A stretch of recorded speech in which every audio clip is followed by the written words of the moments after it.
तिलावत कुरान पाक के लिए मैं दावत दूंगा जनाब सिकबतुल्लाह खान साहब को कि आप स्टेज पर आएँ और तिलावत कुरान पाक से आज के इस प्रोग्राम का बाकायदा आगाज़ करें।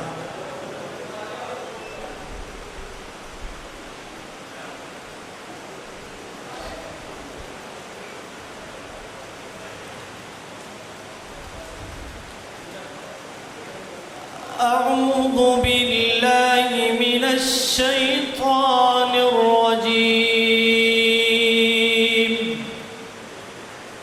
بسم الله الرحمن الرحيم.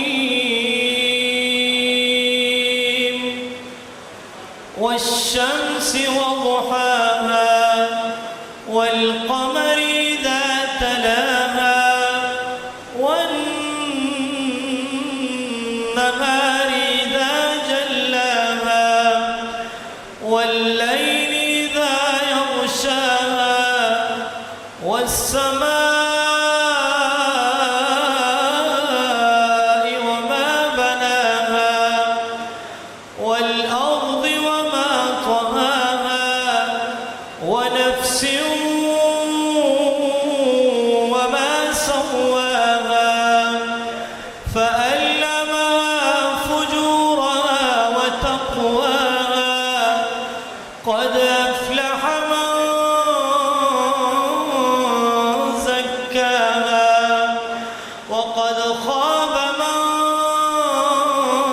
دساها كذبت ثمود بطغواها إذ انبعث أشقاها فقال لهم رسول الله ناقة الله وسقياها فكذبوا فعقروها فدمدم